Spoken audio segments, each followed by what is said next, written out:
कि हमें बुक नहीं पढ़ना है, हमें सिलेबस पढ़ना है। तो किसी भी टॉपिक को पढ़ने से पहले पहले ये समझें कि ये टॉपिक पीटी के लिए इंपॉर्टेंट है, मेंस के लिए इंपॉर्टेंट है। देखिए, मेंस की आंसर राइटिंग एक सीक्वेंशियल प्रोसेस है, उसके लिए हैंड माइंड कोऑर्डिनेशन चाहिए और वो धीरे धीरे आता है। नहीं सर, मैक्सिमम सारी चीज़ें अच्छी हैं।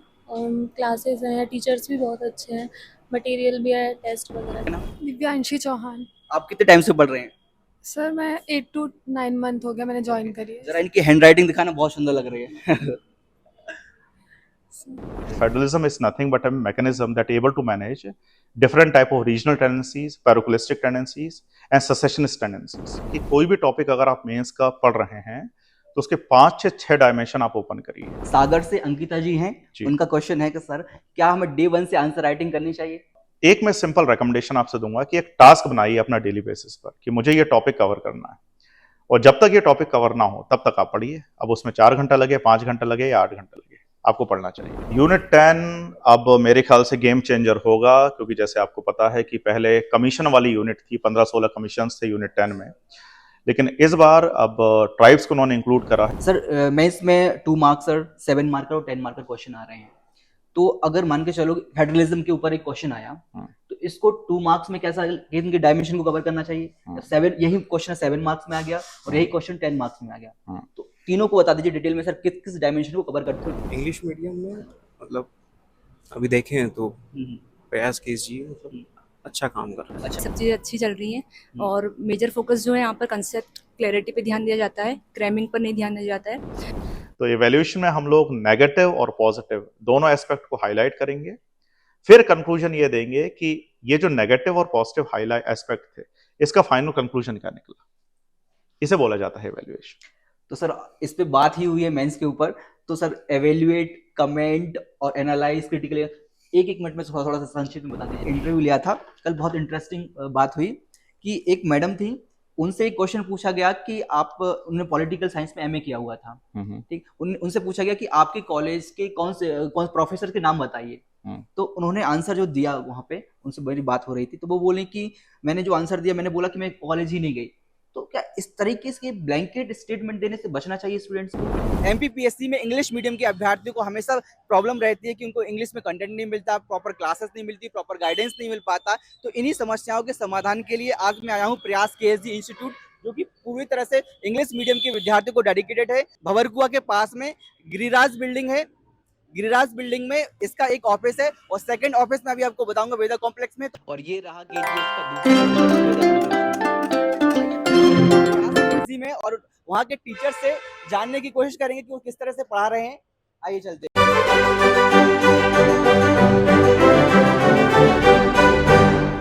और अब आगे हम आपको मिला रहे हैं प्रयास केएसजी के डायरेक्टर आदरणीय अपूर्व सर से, जो कि इंग्लिश माध्यम के विद्यार्थियों के सबसे प्रिय शिक्षक हैं। तो मिलते हैं आदरणीय अपूर्व सर से। Hello sir. Hello, how are you? एकदम फाइन सर। और जानने का प्रयास करेंगे इंग्लिश मीडियम के बच्चों की पढ़ाई कैसे बेहतर हो सकती है। आइए चलिए। Thank you, means a lot, thank you.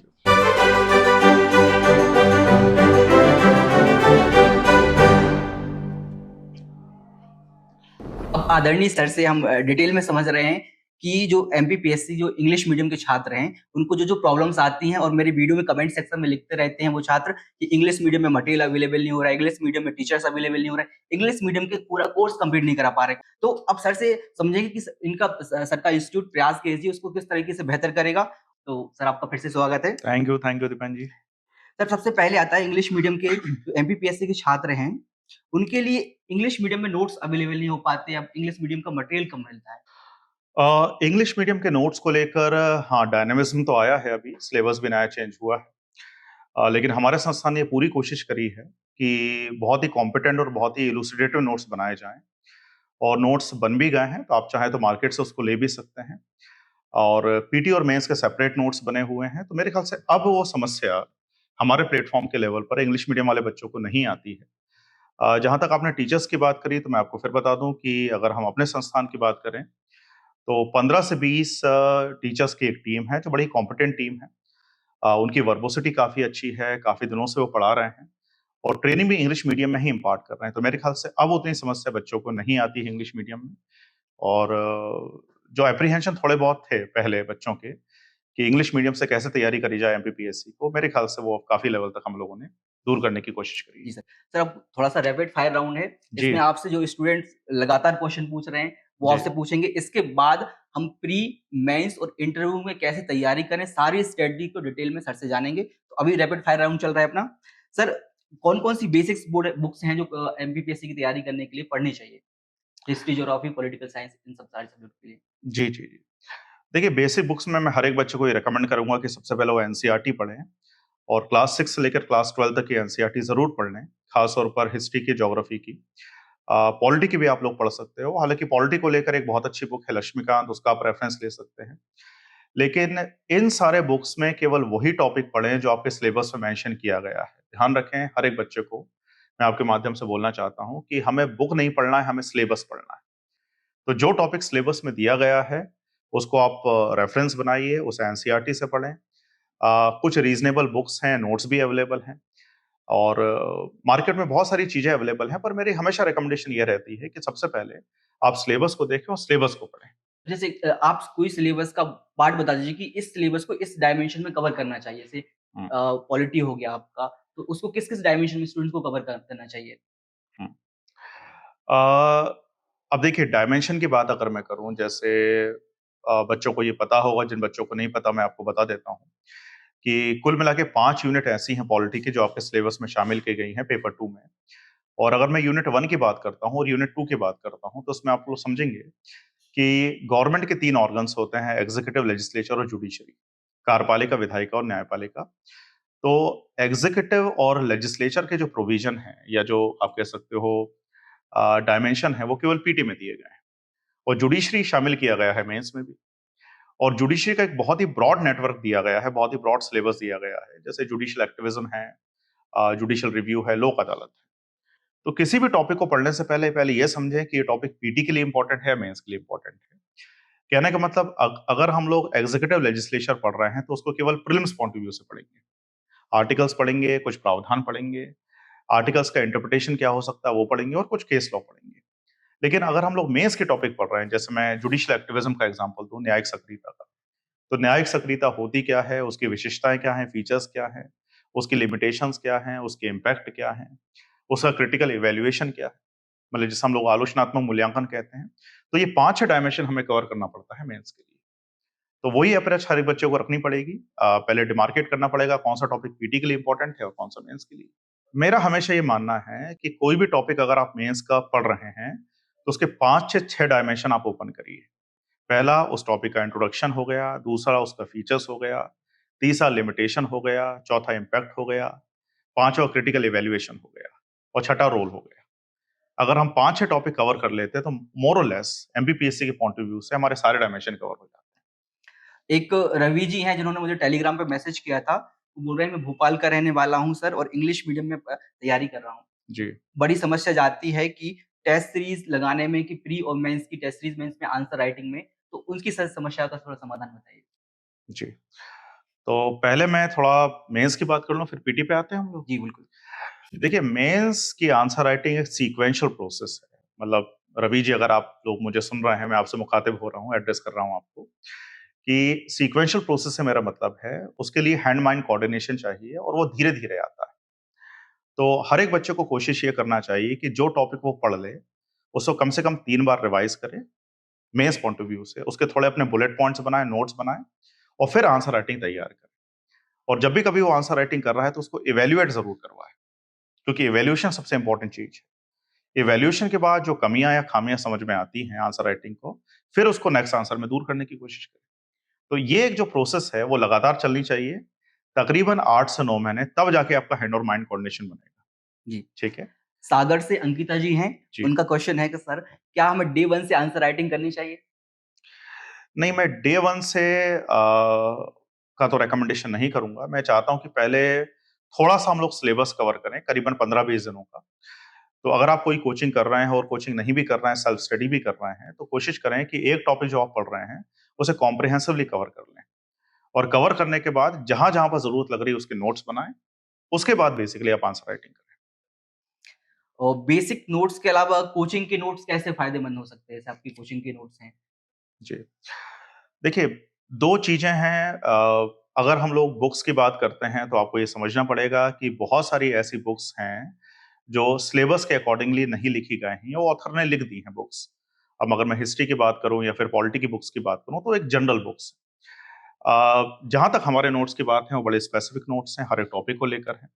और जैसे कि मैंने आपको बताया कि इतने डायमेंशन हम लोगों ने कवर करे, तो आप चाहें तो एक बार हमारे नोट्स को देखिए पीटी और मेंस के, तो आपको ओरिएंटेशन समझ में आएगा कि एग्जामिनेशन क्या है, एग्जामिनेशन को किस पैटर्न से पढ़ना है और साथ में किस तरीके से क्वेश्चन आ रहे हैं जो नोट से कवर हो पा रहे हैं कि नहीं हो पा रहे हैं।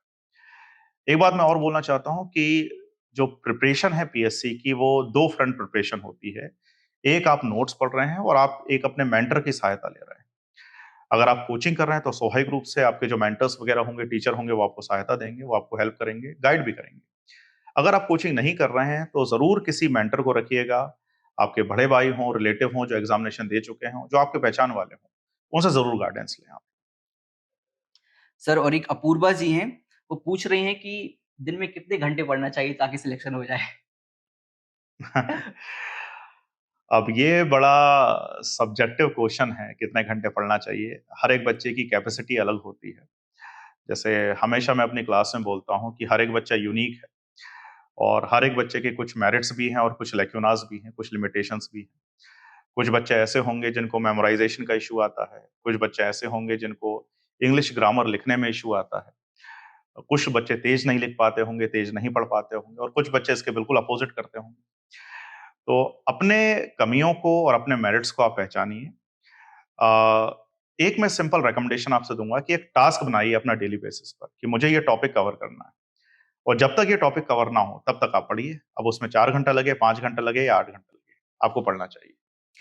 तो इस तरह से अपना रैपिड फायर कंप्लीट होता है। अब सर से डिटेल में अपन प्री, मेंस और इंटरव्यू की रणनीति पूछेंगे। सर पहले तो एक पैनिकनेस जब से एमपीपीएससी का सिलेबस चेंज हुआ है अभी, जी। तो एक पैनिकनेस है स्टूडेंट की प्री, मेंस और इंटरव्यू के लिए कैसे तैयारी करें आप, जो नया सिलेबस के अकॉर्डिंग हो। तो पहले अपन प्री पे फोकस करते हैं। सर प्री के लिए बताइए कि प्रिसाइज तरीके से स्टूडेंट कैसे तैयारी करें? दीपेन जी देखिए, जो प्री की तैयारी होती है हमेशा सारे बच्चे ये ध्यान रखें और इसमें कोई भी दिमाग में संशय आप नहीं रखें, वो हमेशा मेंस के साथ होती है। मतलब अगर आप प्री की तैयारी कर भी रहे हो तो उन टॉपिक्स को उठाइए जो प्री और मेंस में कॉमन है। फिर जो भी आपके गाइड हैं, टीचर्स एक्सेट्रा वगैरह, उसको डिमार्केट करिए कि पीटी में कैसे क्वेश्चन आ रहे हैं, मेंस में कैसे क्वेश्चन आ रहे हैं। कहने का मतलब है कि अगर मैं बात करूं पॉलिटी की, ज्योग्राफी की, इकोनॉमिक्स की, हिस्ट्री की, आर्ट एंड कल्चर की, मध्य प्रदेश के ट्राइब्स की इत्यादि वगैरह, मध्य प्रदेश की डायनेस्टी हो गया, ये सारे के सारे टॉपिक प्री और मेंस में कॉमन है। तो अगर आप मेंस के उस टॉपिक को कवर कर रहे हो तो वैसे भी कॉम्प्रिहेंसिव टॉपिक को कवर करना है, उसमें फैक्चुअल इन्फॉर्मेशन भी अपने आप कवर हो रही है। तो सबसे पहले कोई बच्चा अगर पढ़ाई कर रहा है तो वो टॉपिक उठाए जो पीटी और मेंस में कॉमन है, जो मैं बार बार आपको बता रहा हूं। अगर एक बच्चा एथिक्स से अपनी तैयारी शुरू करेगा या हिंदी से अपनी तैयारी शुरू करेगा या पेपर 3 के टॉपिक से तैयारी शुरू करेगा, सोशियोलॉजी वाले टॉपिक से जो केवल मेंस में है, तो गलत रणनीति होगी। जी। वो टॉपिक उठाइए जो पीटी और मेंस में कॉमन है, ताकि आपका एक कॉम्प्रिहेंसिव कवरेज हो जाए और फिर सिलेबस के अकॉर्डिंगली हमें टॉपिक को कवर करना है। जहां तक पीटी की बात है तो अलग अलग सब्जेक्ट के लिए रणनीति अलग अलग रहेगी।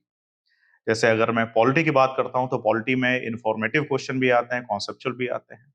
हिस्ट्री में ज्यादा तथ्यात्मक आते हैं जो फैक्ट वाले होते हैं। ठीक है। अगर हम लोग बात करें कंप्यूटर के तो कंप्यूटर में बहुत सारे क्वेश्चन ऐसे आते हैं जो अप्लाइड वाले क्वेश्चन। तो अलग अलग टॉपिक की रणनीति अलग अलग होगी, हम इसके लिए कोई सामान्य प्रिंसिपल नहीं बना सकते, ऐसा मुझे लगता है।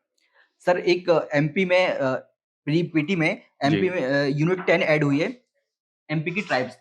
तो ये ट्राइब्स को कितना डिटेल में पढ़ना चाहिए स्टूडेंट्स को कि अब अलग से यूनिट आ गया तो स्टूडेंट में पैनिक आ गया है, और आपके क्लास में कौन से नोट्स प्रोवाइड किए जाएंगे ताकि ये एमपी अच्छे तरीके से कवर हो सके? यूनिट 10 अब मेरे ख्याल से गेम चेंजर होगा, क्योंकि जैसे आपको पता है कि पहले कमीशन वाली यूनिट थी, 15-16 कमीशन थे यूनिट 10 में, लेकिन इस बार अब ट्राइब्स को उन्होंने इंक्लूड करा है स्वाभाविक रूप से। और आप एक चीज और देखेंगे कि ट्राइब्स के जो टॉपिक हैं वो यूनिट 10 में तो हैं, पर वो टॉपिक्स इन्होंने कमीशन ने हर एक जगह इंक्लूड करे हैं। सोशियोलॉजी में भी करे हैं, हेल्थ सेक्टर में भी करे हैं, हिस्ट्री में भी करे हैं, कल्चर में भी करे हैं। तो ट्राइब्स को तो आपको बहुत ही कॉम्प्रिहेंसिवली पढ़ना है, जितना डीपली हो सके उतना पढ़ें। अच्छा, जहां तक हमारी बात है कि हमारे इंस्टीट्यूट ने बहुत ही कॉम्प्रिहेंसिव नोट्स बना लिए हैं पीटी के और मेंस के ट्राइब्स को लेकर, तो एक बार आप चाहें तो प्लीज उन नोट्स को देखिएगा। और क्लास के अंदर जो ट्रेनिंग होती है वो भी अकॉर्डिंगली होती है। पीटी और मेंस को सेपरेट करके क्लियर कर देते हैं टीचर कि कौन कौन से टॉपिक आपको बेसिकली पीटी के लिए पढ़ना और कैसे डिफरेंशिएट करें पीटी और मेंस में। सर पीटी में ये ट्राइब्स को याद करने की कोई ट्रिक बता दीजिए आप, अगर आप स्टूडेंट को बता सकें, बहुत पूछते हैं क्वेश्चन करके। जी, जी। मैं बच्चों से ये बोलूंगा कि प्लीज हमारे यूट्यूब चैनल को आप एक बार जाके देखें, प्रयास केएसजी का। उसमें पूरी ट्राइब्स का जो टॉपिक है, यूनिट 10 है, उसको हम लोगों ने free of cost ji YouTube पर अवेलेबल कराया है हमारे टीचर्स के साथ।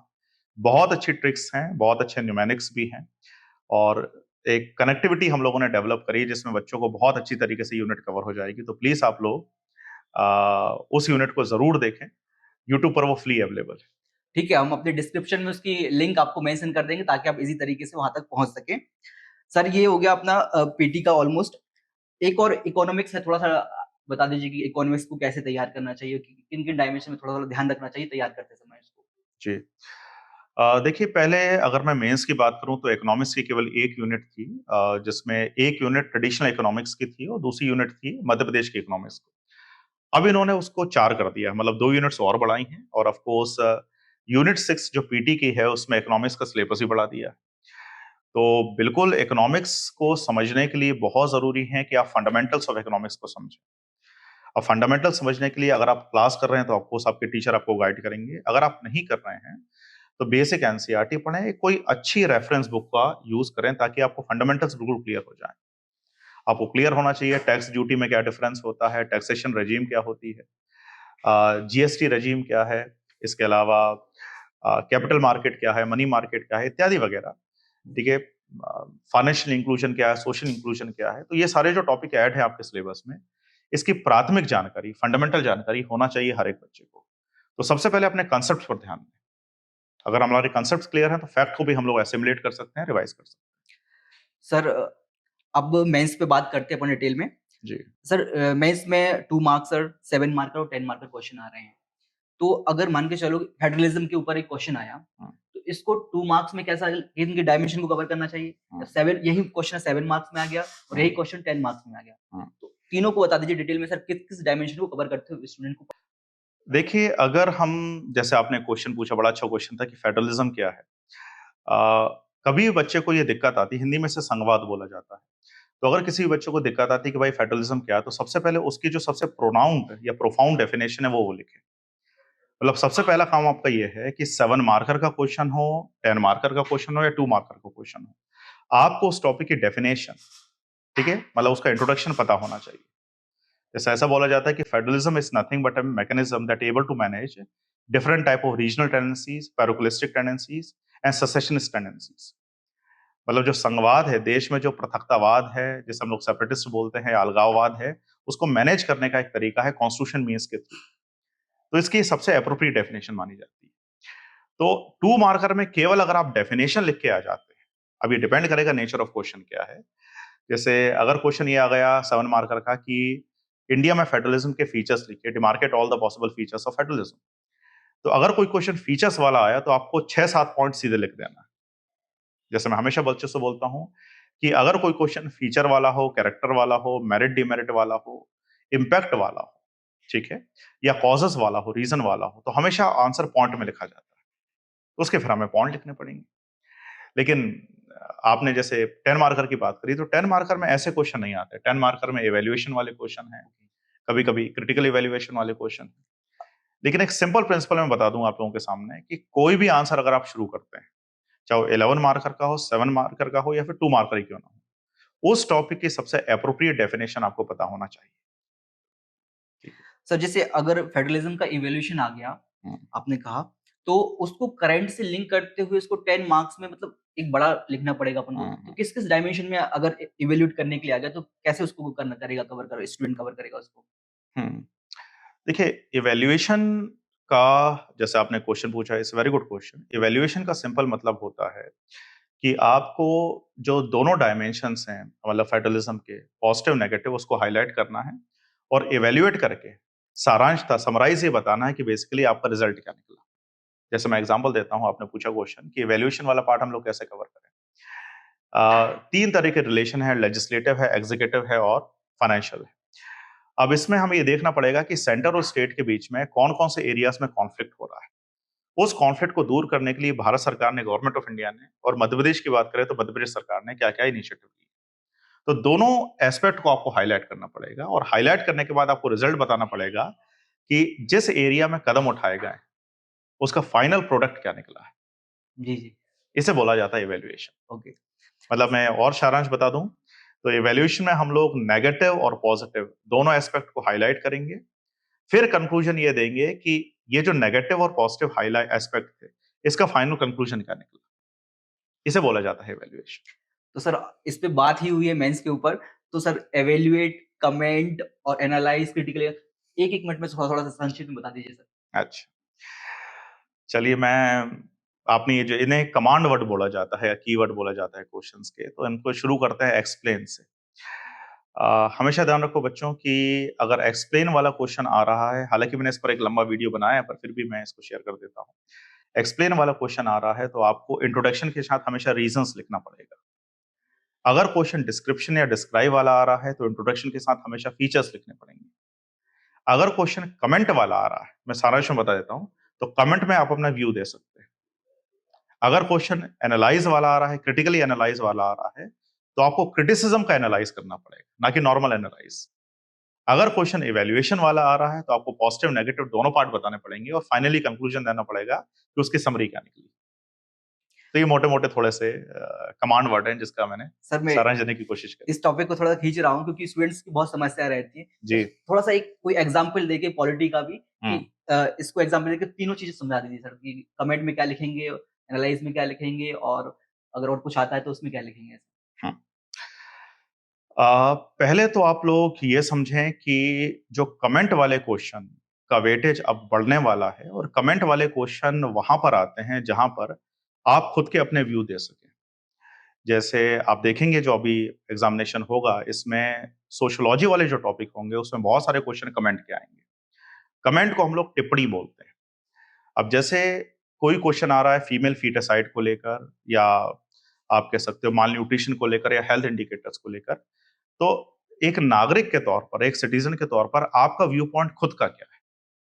ठीक है, मतलब आप अपने व्यू वहां पर दे सकते हो, अपने एरिया के बारे में एग्जांपल लेकर व्यू दे सकते हो, अपने रीजन के बारे में दे सकते हो, अपने स्टेट के बारे में दे सकते हो। ठीक है, तो कमेंट में अपने व्यू दिए जाते हैं। अब वो व्यू कुछ भी हो, जैसे मान लीजिए अगर आप बिलोंग करते हैं इंदौर को या भोपाल को, तो वहां पर माल न्यूट्रिशन का लेवल क्या है, ठीक है, या माइग्रेशन का लेवल क्या है, या अर्बनाइजेशन का लेवल क्या है, तो आप बिल्कुल इसमें अपना व्यू पॉइंट दे सकते हैं। तो ये तो बात हो गई कमेंट की। एक आपने क्वेश्चन पूछा कि क्रिटिकल इवैल्यूएशन का क्या मतलब है, या एनालाइज है, क्रिटिकली एनालाइज का क्या मतलब है। क्रिटिकली एनालाइज का मतलब ये होता है कि जैसे अगर आप किसी भी बॉडी को या प्रोसेस को क्रिटिसाइज कर रहे हैं, जैसे आपने इलेक्शन कमीशन के बारे में सुना होगा या कैग के बारे में सुना होगा, ये हमारे लिए बड़े इंपॉर्टेंट बॉडीज हैं हमारे संविधान के अंदर। तो इलेक्शन कमीशन का रोल लिखने के बाद या इलेक्शन कमीशन को क्रिटिसाइज करने के बाद, अगर मैं क्रिटिसिज्म की बात करूं, आपको ये इवेल्युएट करके बताना है कि क्रिटिसिज्म कितना सही है। जैसे मैं चलिए एग्जांपल ही दे दूं, आपने एग्जांपल की बात करी थी कि at present we know very well that election commission would be appointed by a 3 member body comprising of prime minister, home minister and of course leader of opposition. Supreme court का ये verdict आया था कि इसमें CGI को भी include करना चाहिए, लेकिन अभी गवर्नमेंट ने उसमें से सीजीआई को बाहर कर दिया। तो एक ग्राउंड ऑफ क्रिटिसिज्म हो सकता है। ठीक है, अब इसको हमें एनालाइज करना है, इवेल्युएट करना है और ये बताना है कि ये क्रिटिसिज्म पूरी तरीके से सही नहीं है। ठीक है, तो हम लोग ये बताएंगे कि हमारे कॉन्स्टिट्यूशन के अंदर आर्टिकल 324 में ये प्रोविजन किया गया है कि president has a complete power to determine the composition of the commission and the appointment of the commission would be done by president of India. President of India मतलब government of India. तो constitution के अंदर ये power हमने शुरू से government को देके रखी है कि वो जिस तरीके से चाहे इलेक्शन कमिश्नर्स को अपॉइंट कर सकती है। तो यहां पर हमने क्रिटिसिज्म का इवैल्यूएशन किया और ये बताया कि क्रिटिसिज्म पूरी तरीके से सही नहीं होता, इसे बोलते हैं क्रिटिकल इवैल्यूएशन। और सर एक सोशियोलॉजी ऐड हुआ है जी, और इसके अलावा एमपी का एक एडमिनिस्ट्रेशन ऐड हुआ है जिसमें कि सेक्रेटरी है, उसके बारे में पूछा है। तो उन नए टॉपिक्स को कैसे कवर करना चाहिए। अब कवर करने के लिए पढ़ना तो ऑफकोर्स पड़ेगा ही पड़ेगा उसको। हाँ। अगर आप मुझसे पूछ रहे हैं कि किस बुक से कवर करें, तो अगर हम लोग हमारे इंस्टीट्यूशन उसकी ऑलमोस्ट कंप्लीशन पर है उनको नोट्स बनाने के, तो वो नोट्स आप देख सकते हैं और ये टॉपिक मैं ही पढ़ाऊंगा बच्चों को। तो मैं कोशिश करूंगा कि इन टॉपिक को लेकर जल्द से जल्द कुछ यूट्यूब वीडियो पर आप लोगों को ये टॉपिक अवेलेबल करा दिए जाएं, ताकि आपको इजीली एक्सेस हो जाए इन टॉपिक्स। तो जैसा कि आप देख रहे हैं कि मुझे खुद नॉलेज मिल रहा है, सर से मैं बैठा हूँ और बात कर रहा हूँ, तो पता है ये टॉपिक्स कुछ मेरे डाउट्स भी थे तो मेरे भी क्लियर हो रहे हैं और आपके भी क्लियर हो रहे होंगे। तो डिटेल में सर ने बताया। ठीक, तो मेंस के पोर्शन को यहीं खत्म करते हैं। अब सर से पूछते हैं इंटरव्यू के बारे में। एक एस्पिरेंट है जो अभी 0-0 से तैयारी शुरू करना चाह रहा है, तो प्री मेंस के बारे में सोचता है, लेकिन इंटरव्यू के बारे में कम सोचते हैं स्टूडेंट्स। तो क्या सर इंटरव्यू की तैयारी प्री मेंस के साथ होती है कि अलग से फिर नहीं पढ़ने के बाद तैयारी करना चाहिए? अगेन ये बड़ा ट्रिकी क्वेश्चन है। देखिए बच्चों, मैं सबको ये समझाना चाहता हूं कि प्रीलिम्स एग्जामिनेशन में आपकी ऑब्जेक्टिविटी को चेक किया जाएगा, मेंस में आपकी सब्जेक्टिविटी को चेक किया जाएगा, और इंटरव्यू में आपकी पर्सनालिटी को चेक किया जाएगा। ठीक है, और यही तो एग्जामिनेशन है। लेकिन पर्सनालिटी का जो डेवलपमेंट होता है वो एक दिन में या एक महीने में नहीं हो सकता।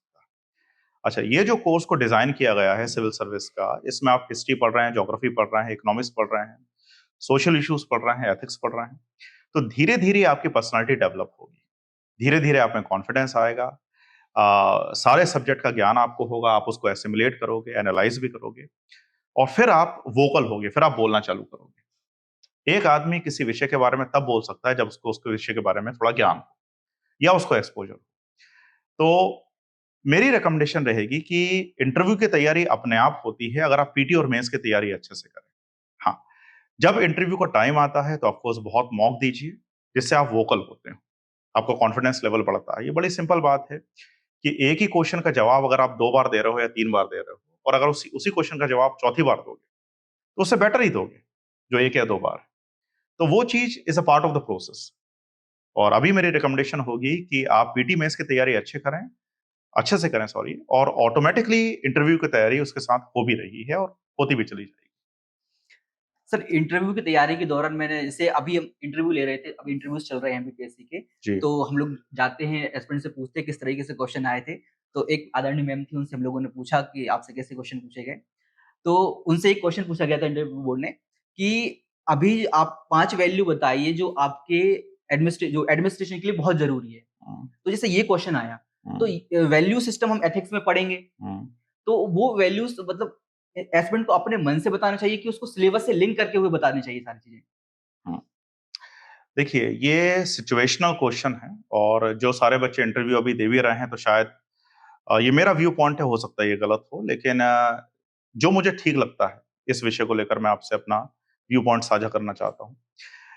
इस तरह के क्वेश्चन में आप उनसे ये बोलिए कि सर, मेरा जो रिक्रूटमेंट हो रहा है या चयन हो रहा है वो प्रशिक्षण के लिए हो रहा है, मतलब ट्रेनिंग के लिए हो रहा है। जब आपका सिलेक्शन होगा उसके बाद आपको ट्रेनिंग मिलेगी, फिर प्रोबेशन पर आप आओगे।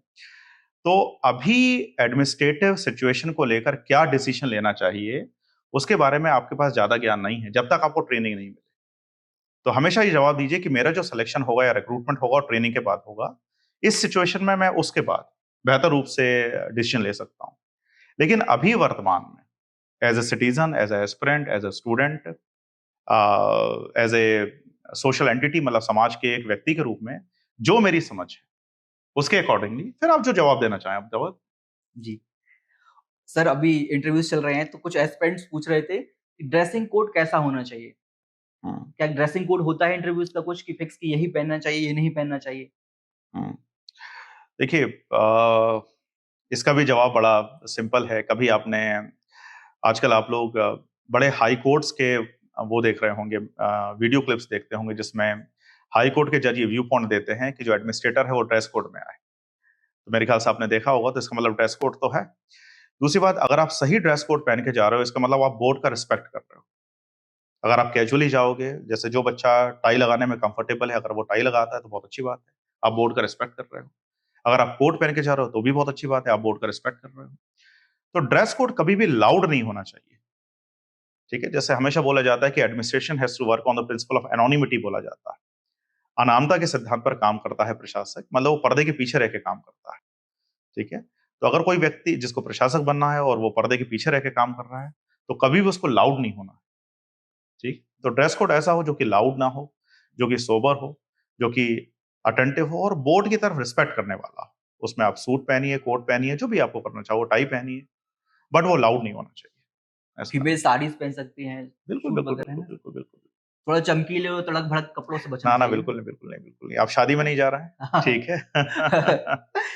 सर अभी कल मैंने एक इंटरव्यू लिया था, कल बहुत इंटरेस्टिंग बात हुई कि एक मैडम थी, उनसे एक क्वेश्चन पूछा गया कि आप उन्होंने पॉलिटिकल साइंस में एमए किया हुआ था, हम्म, ठीक? उनसे पूछा गया कि आपके कॉलेज के कौन प्रोफेसर के नाम बताइए। हम्म, तो उन्होंने आंसर जो दिया वहाँ पे, उनसे मेरी बात हो रही थी, तो वो बोले कि मैंने जो आंसर दिया, मैंने बोला कि मैं कॉलेज ही नहीं गई। तो क्या इस तरीके से ब्लैंकेट स्टेटमेंट देने से बचना चाहिए स्टूडेंट्स को? या मान के चलो कि इन केस कभी कोई नहीं जाता है, या फिर आप बोल सकते थे कि मुझे याद नहीं है। ये हम्म। ब्लैंकेट स्टेटमेंट से बचना चाहिए, आपको क्या लगता है सर? नहीं, मेरे ख्याल से इससे बिल्कुल बचना चाहिए, क्योंकि भले ही आप कॉलेज नहीं गए हों, एज ए अटेंटिव स्टूडेंट आपने 3 साल कॉलेज में निकाले हैं, मिनिमम ग्रेजुएशन अगर आप कर रहे हैं, और भले ही आप कॉलेज नहीं गए हों, या आपने अब जैसे कोविड के टाइम बहुत सारे बच्चों ने घर पर रह के पढ़ाई करी, लेकिन पढ़ाई तो करी ना उन्होंने बच्चों ने।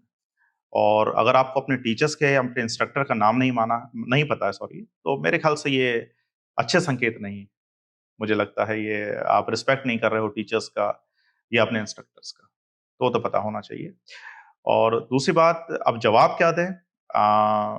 तो ऑफ कोर्स जवाब ब्लेटेंट तो बिल्कुल नहीं होना चाहिए कि मुझे नहीं पता या मैं कॉलेज नहीं गई। अब ये बोली कि हाँ सर मैं कॉलेज गई, पर मैं उनका एग्जैक्ट नाम रिमेंबर नहीं कर पा रही हूँ, क्योंकि मेरा पूरा ध्यान पढ़ाई पर था, इत्यादि वगैरह। हाँ, हाँ। अब थोड़ा डिप्लोमेटिक आंसर उसमें हो सकता है जी। तो इस तरीके से ब्लैंकेट स्टेटमेंट से बचना चाहिए। हाँ, ये एब्रप्ट स्टेटमेंट है, मैं ब्लैंक तो नहीं ओके, बोलूंगा, ओके। पर एब्रप्ट स्टेटमेंट है ये। मेरे ख्याल से उससे बचना चाहिए, क्योंकि इसमें आपकी सीरियसनेस भी दिखाई देती है कि हाँ, अब कुछ समस्या है, परेशानी है। अगर मान लीजिए आप कुछ प्राइवेट कोर्स कर रहे हैं, या ऑनलाइन कोर्स कर रहे हैं, या ओपन यूनिवर्सिटी से कोर्स कर रहे हैं, तो बात समझ में आती है। लेकिन अगर आप रेगुलर कोर्स कर रहे हैं और उसके बाद अगर आप ऐसा जवाब देते हैं, तो मेरे ख्याल से गलत होगा।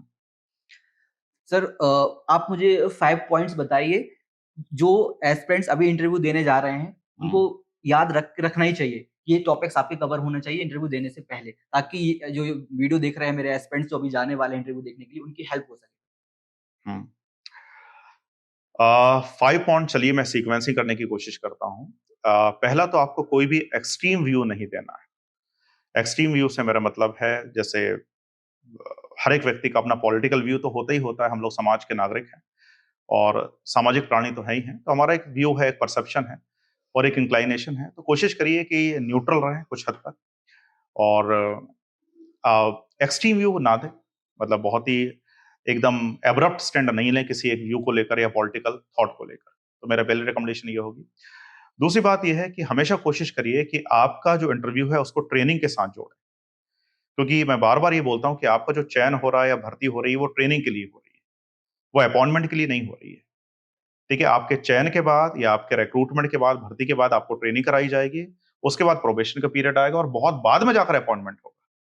ठीक है, तो हमेशा अपनी जो जवाब है उसको ट्रेनिंग के साथ जोड़े और ये बोलें कि भाई ट्रेनिंग जब होगी तब मैं बेहतर रूप से जवाब दे सकता हूं किसी सिचुएशन का, और अभी वर्तमान में जितनी मेरी समझ है उसके अकॉर्डिंगली मैं जवाब देने की कोशिश करता हूँ।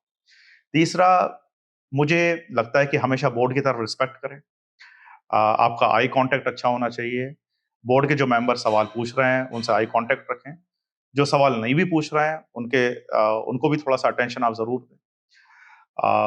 चौथा, अगर आप सीक्वेंसिंग की बात करें तो मुझे लग रहा है कि ड्रेस कोड। ड्रेस कोड को लेकर भी, ड्रेस कोड जैसे मैंने आपको बताया कि भाई ड्रेस कोड लाउड ना हो, सोबर हो, रिस्पेक्टफुल हो। बोर्ड मेंबर्स को ये लगे कि एक आदमी जो जा रहा है वो उस ओकेशन को वो रिस्पेक्ट दे रहा है। ये एक बहुत ही बड़ा पल होता है किसी विद्यार्थी के जीवन में। जो बहुत सारे बच्चे अभी मेंस क्लियर करे होंगे, तो जिस दिन मेंस का रिजल्ट आया होगा, मुझे उम्मीद है उनको बहुत ज्यादा खुशी हुई होगी कि now we are going to appear in the interview examination. तो एक अलग ही फीलिंग होती है, तो आप रिस्पेक्ट दीजिए बोर्ड को। और पांचवा, अपनी मौलिकता मत खोइए। मतलब जो अपनी इंडिविजुअलिटी होती है या मौलिकता होती है, नेचुरलिटी होती है, उसको मत खोइए। आडंबर के साथ कुछ बोलना या आर्टिफिशियल तरीके से कुछ बोलना, ये मेरे ख्याल से सही नहीं है। जो मौलिकता है उसको बनाए रखिएगा। मुझे लगता है ये 5 points. Thank you so much sir, आपने बहुत डिटेल में बताया। अब सर एक दो टॉपिक्स मेंस का थोड़ा सा छूट गया था, जो मुझे लगता है बात कर लेना चाहिए आपसे, डिटेल में बात हो रही, वरना पता नहीं कब बात हो जाए सर से। बिल्कुल तो बिल्कुल कुछ चीजें बिल्कुल छूटनी नहीं चाहिए, एस्पिरेंट्स की पूरी हेल्प होनी चाहिए। सर इसमें कुछ थिंकर ऐड हुए हैं, हम्म, देवी अहिल्याबाई होलकर, संत रविदास जी हैं। हम्म, तो मतलब ये अभी तक ट्रेडिशन में पढ़ा नहीं गया है इनको। तो आपकी कोचिंग के नोट्स को कैसे बेहतर प्रोवाइड कर रहे हैं ताकि ये थिंकर्स जो है एक जगह मिल जाए स्टूडेंट्स को? अभी पूरा सिलेबस फैला हुआ है, बच्चों को एक जगह मटेरियल नहीं मिल पा रहा है। हमारी टीम देखिए थिंकर्स के टॉपिक तो पहले से थे, बस 2-3-4 थिंकर्स और ऐड हुए हैं। तो हमारी टीम ने ऑलमोस्ट सारे नोट्स बना लिए हैं। मैं आपको बार-बार बोल रहा हूँ कि आप चाहें तो टेलीग्राम ग्रुप को जॉइन करो, वहाँ पर आपको सारे नोट्स मिल जाएँगे पीडीएफ फॉर्म में। अगर आप ये चाहते हैं कि हमारी कोचिंग से नोट्स आपको मिल जाएँ तो ऑफ कोर्स आपको वो भी मिल जाएँगे। अ, एक बात समझिएगा बच्चों कि जो थिंकर्स हैं, जैसे एक टर्म यूज़ हुआ है पॉलिटिकल थॉट, राजनीतिक विचारक। तो हमें हर एक थिंकर, चाहे वो होलकर हों या फिर गांधी हों या अंबेडकर हों इत्यादि वगैरह जितने भी हैं, लोहिया साहब हों, सबको इनके पॉलिटिकल थॉट पर फोकस करना है, ना कि इनके लाइफ स्केच पर।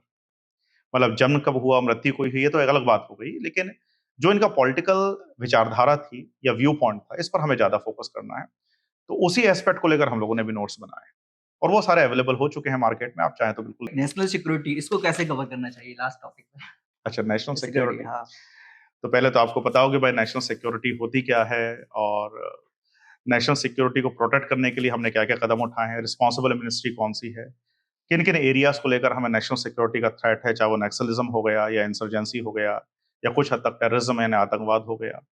इसके अलावा जो हमारे पोरस बॉर्डर्स हैं, चाहे वो नॉर्थ ईस्ट के हों या फिर नॉर्थ वेस्ट के हों, या हमारे बॉर्डर्स समुद्री बॉर्डर ही क्यों ना हो, वहाँ पर कौन कौन से सिक्योरिटी थ्रेट हैं, इनको लेकर भारत सरकार के क्या क्या कदम हुए उस पर हमें बात करना है। और ये थ्रेट कैसे इमर्ज हो रहे हैं, इसमें हमें साइबर सिक्योरिटी को भी कवर करना पड़ेगा, जो आजकल बहुत ही इंपॉर्टेंट करंट टॉपिक है। तो ये सारे डायमेंशन है नेशनल सिक्योरिटी। ओके सर, बहुत बहुत शुक्रिया सर आपका बात करने के लिए। तो हमारा यूट्यूब चैनल के माध्यम से लगातार प्रयास रहता है कि जो भी एमबीपीएससी की तैयारी कर रहे हैं सर, वो हिंदी मीडियम के हों, इंग्लिश मीडियम के हो। आज का वीडियो स्पेशली इंग्लिश मीडियम के लोग बच्चे स्टूडेंट्स के लिए था, क्योंकि उनकी लगातार कमेंट आती रहती है कि अच्छा मटेरियल हो। तो आदरणीय सर से आपने गाइडेंस लिया, एक अच्छा प्रयास है, प्रयास कीजिएगा और आप विजिट कर सकते हैं लोकेशन, मैंने आपको पहले ही बता चुका हूँ। तो सर आपने हमारे लिए समय दिया, इसके लिए बहुत बहुत धन्यवाद, बहुत बहुत शुक्रिया सर। थैंक यू दीपेन जी, और मेरी तरफ से, हमारी पूरी टीम की तरफ से आपको और आपके चैनल को बहुत बहुत बधाइयाँ। आप लोग बहुत अच्छा काम कर रहे हैं। Thank you. Thank you.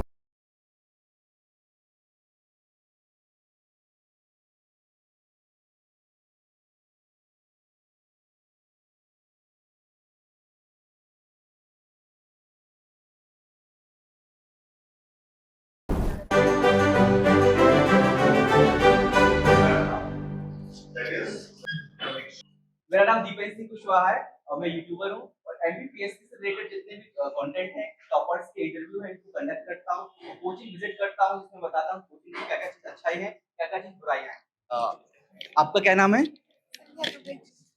आप कब से तैयारी कर रहे हैं यहाँ पे? सितंबर से कोचिंग ज्वाइन की, सिंगरौली डिस्ट्रिक्ट। अच्छा लग रहा, काफ़ी अच्छी फैकल्टी है, बहुत अच्छे से एक्सप्लेन किया जाता है, सारे कंटेंट भी अच्छे से प्रोवाइड किए जाते हैं। इंग्लिश मीडियम में कंटेंट प्रोवाइड करते हैं, कोचिंग नोट्स बनाते हैं? कंटेंट भी प्रोवाइड होता है, क्लास नोट्स भी बनते हैं और नोट्स भी कोचिंग प्रोवाइड करवाती है। आपका क्या नाम है? दीक्षा रघुवंशी। दीक्षा जी, आप कहाँ से हैं? मैं बैतूल डिस्ट्रिक्ट से हूँ। तो यहाँ पे पढ़ के आपको कैसा एक्सपीरियंस रहा है? आपको time to time syllabus complete हो रहा है कि नहीं? हो रहा है, एक्सपीरियंस बहुत अच्छा है, सारे टीचर्स। स्पेशली कौन से टीचर आपको ज्यादा अच्छे लगते हैं? Praveen sir, okay. Apur sir है, स्वतंत्र सर है, रवि सर है साइंस एंड टेक के लिए। और टेस्ट सीरीज वगैरह या अन्य चीजें क्या क्या प्रोवाइड की जाती हैं? सब कुछ प्रोवाइड किया जाता है time to time. Thank you. आपका क्या नाम है? दिव्यांशी चौहान। आप कितने टाइम से पढ़ रहे हैं? सर मैं 8 to 9 मंथ हो गया मैंने ज्वाइन करी जरा इनकी हैंडराइटिंग दिखाना, बहुत सुंदर लग रही है। अभी क्या क्या टॉपिक्स चल रहे हैं आपके? सर अभी हिस्ट्री की क्लासेस चल रही है, ज्योग्राफी की क्लासेस चल रही है और हिंदी की क्लासेस। आपका एक्सपीरियंस कहाँ कैसा है केएचजी में पढ़ने का? सर काफी अच्छा एक्सपीरियंस है, सारे टीचर्स बहुत हेल्पिंग नेचर के हैं, प्रॉपर गाइडेंस प्रोवाइड करते हैं। आप यहाँ पे आपने देखा कुछ एक चीज जो आपको लगा इम्प्रूवमेंट होना चाहिए कोचिंग में, वो बताइए। सर ऐसा तो अभी कुछ नहीं है, अभी सब चीज़ें अच्छी चल रही हैं और मेजर फोकस जो है यहाँ पर कंसेप्ट क्लैरिटी पे ध्यान दिया जाता है, क्रैमिंग पर नहीं ध्यान दिया जाता है। और कोई भी टॉपिक है तो उसको प्रैक्टिकल जो डेली लाइफ एग्जांपल्स उससे रिलेट किया जाता है। जैसे हिंदी टफ पड़ती है सबको, तो उसमें सर बहुत अच्छे इंटरेस्टिंग वे में उसको समझाते हैं, तो काफ़ी अच्छा एक्सपीरियंस रहा है। और इंग्लिश मीडियम के स्टूडेंट्स बोलते हैं जनरली कि उनको कंटेंट नहीं मिल पाता या बहुत सारी प्रॉब्लम्स रहती हैं, वो यहाँ पे आपका सॉल्व हो रही है? यस सर, यहाँ पे नोट्स अच्छे से प्रोवाइड किए जाते हैं सभी सब्जेक्ट्स के। Thank you so much. और मैं पीछे बात करूंगा कुछ लड़कों से भी बात करूंगा। आप अपनी नजर झुका रहे हैं, थोड़ा सा बताइए क्या नाम है आपका? मेरा नाम विभूत है। एकदम रिलैक्स रहिए। मेरा नाम विभूत है। कहाँ से हैं आप? रीवा से। रीवा से हैं। आज क्या क्या टॉपिक पढ़े आपने? आज अभी इल लीनो लालिनो पढ़ा। एलिनो लालिनो, ओके जी। तो कैसा एक्सप्लेनेशन कैसा है? डिजिटल बोर्ड आप देख सकते हैं, पीछे डिजिटल बोर्ड के माध्यम से पढ़ाया जा रहा है। मैं अभी तक तो सेटिस्फाइड हूँ। सेटिस्फाइड? दिल से बोल रहे हो? हाँ, मतलब 2-3 महीने पहले ही ज्वाइन किए हैं, तो अभी ज्यादा नहीं बोल सकता अभी तक, लेकिन सही है। मैंने कोचिंग जुलाई में ज्वाइन करी थी, तो उस हिसाब से अब मेरे को लगता है कि MPPSC के लिए तैयार हो पूरा। और यहाँ पे 10 ईयर प्लस एक्सपीरियंस फैकल्टी हैं, और मेन ये है कि कोर्स कंप्लीशन रहता है यहाँ पर, मतलब कोर्स आपका पूरा कंप्लीट कराएंगे। वीकली टेस्ट होते हैं, प्रीलिम्स और मेंस के टेस्ट होते हैं, मेंटरशिप अवेलेबल है। कुछ प्रॉब्लम होती है आपको तो मेंटर्स हैं यहाँ पर, स्पेशली जो अपूर सर है और प्रवीण सर है, ये अपने मतलब इनके सब्जेक्ट्स का इनको एक्सेप्शनल नॉलेज है, तो ये बहुत अच्छा पढ़ा रहे हैं। अगर कुछ बच्चे को प्रॉब्लम भी होता है तो वो क्लियर करते हैं। इंग्लिश मीडियम में मतलब अभी देखें तो प्रयास कीजिए, मतलब अच्छा काम कर रहा है, अच्छा काम कर रहे हैं दूसरों की अपेक्षा। हाँ, ओके। तो भाई जी ने कहा है कि इंग्लिश मीडियम में प्रयास KG अच्छा काम कर रहा है अदर की अपेक्षा। मैं 1.5 साल से पढ़ रही हूँ, काफ़ी अच्छी फैकल्टी, बहुत अच्छी है, काफ़ी अच्छा पढ़ाते हैं। इंग्लिश मीडियम में तो मेरे ख्याल से सबसे अच्छा KG है। बहुत अच्छा क्वालिटी एजुकेशन है, बहुत अच्छा पढ़ाते हैं, तो मेरा एक्सपीरियंस तो बहुत अच्छा है। बैच की टाइमिंग ठीक है, मतलब प्रॉपर टाइमिंग पे लग रहे हैं? हाँ, प्रॉपर टाइम टू टाइम लगती है। आप थोड़ा सा पीछे घूम जाइए। क्या नाम है आपका? स्वागता शर्मा। आर्ट एंड कल्चर पढ़ रहे हैं क्या? नहीं सर, हिस्ट्री पढ़ रहे हैं। नहीं सर, मैक्सिमम सारी चीज़ें अच्छी हैं, क्लासेस हैं, टीचर्स भी बहुत अच्छे हैं, मटेरियल भी है, टेस्ट वगैरह भी सब। एक चीज बता दीजिए जिसको इम्प्रूव करना चाहिए कोचिंग को। टेस्ट वगैरह अच्छे से होना चाहिए। अच्छा, टेस्ट का टाइमिंग इम्प्रूव होना चाहिए, ठीक? हाँ हाँ चलो सर। ठीक, सर से इस बारे में बात करेंगे, इम्प्रूव होगा। हाँ हाँ। Thank you so much. तो आपने इस तरह से देखा कि यहाँ पर अलग अलग एस्पिरेंट हैं जो MP के अलग अलग डिस्ट्रिक्ट से आए हैं, और उनका अपना अपना उद्देश्य एक ही है कि सबको डिप्टी कलेक्टर बनना है, यहाँ पर MPPSC में सिलेक्शन लेना है। तो आप सभी से बात करके बहुत अच्छा लगा, और हर किसी से बात नहीं कर पाया, इसके लिए मैं क्षमा चाहूंगा, लेकिन आप सभी लोग पढ़ रहे हैं, शानदार है, और सर का भी प्रयास अच्छा है। तो आप सब लोगों से मिलकर अच्छा लगा। Thank you so much, wish you all the best. और अगली बार जब आप डिप्टी कलेक्टर बनेंगे या फिर जो भी पद प्राप्त करेंगे, मैं आपका इंटरव्यू जरूर लूंगा, पर्सनल इंटरव्यू लूंगा, क्योंकि मैं टॉपर्स के इंटरव्यू ले चुका हूं। आप अगर सर्च करेंगे दीपेंद्र सिंह कुशवाहा तो वहां पर टॉपर्स के इंटरव्यू चले हैं, तो आप लोगों का भी इंटरव्यू लूं, ऐसा मेरी आशा है और मुझे अच्छा लगा। Thank you so much, wish you all the best. आपको ये वीडियो कैसे लगी कमेंट सेक्शन में बताओ, और सभी लोगों को शेयर करो। इसके साथ ही प्रयास KG एक अच्छा प्रयास करे इंग्लिश मीडियम के बच्चों के लिए, ताकि उनको रिच कंटेंट मिले। इसके साथ ही यहाँ पर जो इन्फॉर्मेशन दी है, नंबर दिया है, आप यहाँ पे कॉल कर आप वहाँ पे डेमो क्लास बुक कर सकते हैं। आप वहाँ पर डेमो क्लास लीजिए और फिर देखिएगा कि आपको क्लास कैसे लग रही है, तो डेमो क्लास लीजिए। इसके साथ ही यहाँ पर एक ऑफर चल रहा है, इसमें 40% ऑफ है फीस का, तो वो भी आप यूज़ कर सकते हैं। इसके साथ ही रूम वाला हमारा वेंचर है, यदि आप इंदौर आ रहे हैं तो आपको एकोमोडेशन के लिए रूम फ्लैट अगर चाहिए तो इस नीचे दिए गए नंबर पर कॉल कर आप अपने लिए फ्लैट या रूम बुक करा सकते हैं। तो ये पूरा वीडियो मेरा उद्देश्य यही था कि इंग्लिश मीडियम के बच्चों को आसानी से चीज़ मिले और अच्छी क्वालिटी की मिले। तो कमेंट सेक्शन में बताइए कि आपको ये वीडियो कैसा लगा, और लोगों तक शेयर जरूर कीजिए। बहुत मेहनत लगती है एक वीडियो बनाने में, तो ऐसे ही आपका प्यार मिलता रहना चाहिए। Thank you, all the best.